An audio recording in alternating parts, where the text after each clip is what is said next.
Eric, we've seen a lot of now the science and the research and innovation going on here in Teagasc in Moore Park. How do we make this information accessible to the average farmer and relevant to the average farmer? Yeah, so in TSSG, which is part of the Waterford Institute of Technology, we're working on a lot of research projects that are really about bringing products, our ICT-based products, directly to the farmer. So what do you mean by ICT? So ICT, I suppose, it stands for Information Communication Technologies. So it can really mean from everything from, say, smartphone applications to sensors buried in the ground and the data that is communicated from these sensors.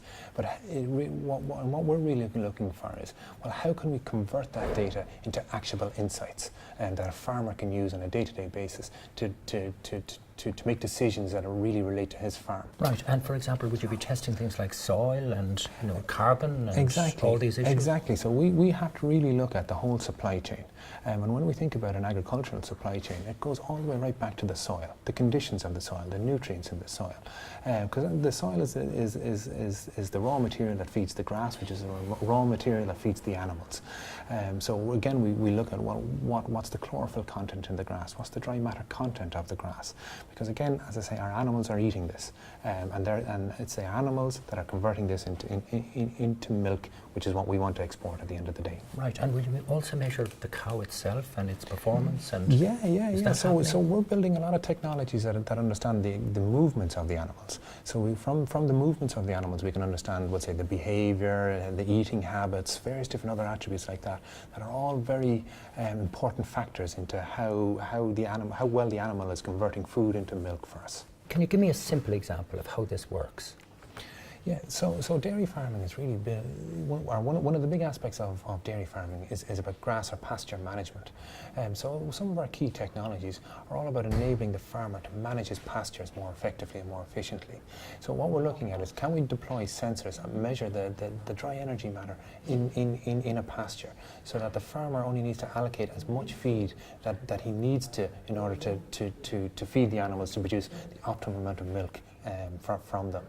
And why would farmers do this? Why is it important for farmers? Yeah, so in this age where we're moving to really getting a mass increase in output, or production output, we'll say, but also being very cognizant of farm safety, environmental issues, everything like that always has to be considered. So in order to be able to consider them correctly, you have to be able to measure them. So when we look there's a lot about say, sensor technology that's been deployed in these instances to capture this raw data, and then that raw data is converted back into information and then delivered straight to the farmer. Greenhouse gas emissions from the agricultural sector is 18 million tonnes per year, and we need to get that down dramatically. So how does the technology you're talking about enable the farmer to achieve this? And the technology stacks that we're building are all about measuring. How can we measure certain key factors and then take those measurements and then convert them into information, which are converted into decisions so that the farmer can operate maybe at a slightly different way, or make very minor changes to his processes going forward. Always with the effect of, how can he reduce water consumption? How can he, say, reduce environmental impacts on his farm? So are we on a cusp now of a transition to a precision agriculture? We certainly are, and Ireland is set to really lead the charge on an agri-tech industry here.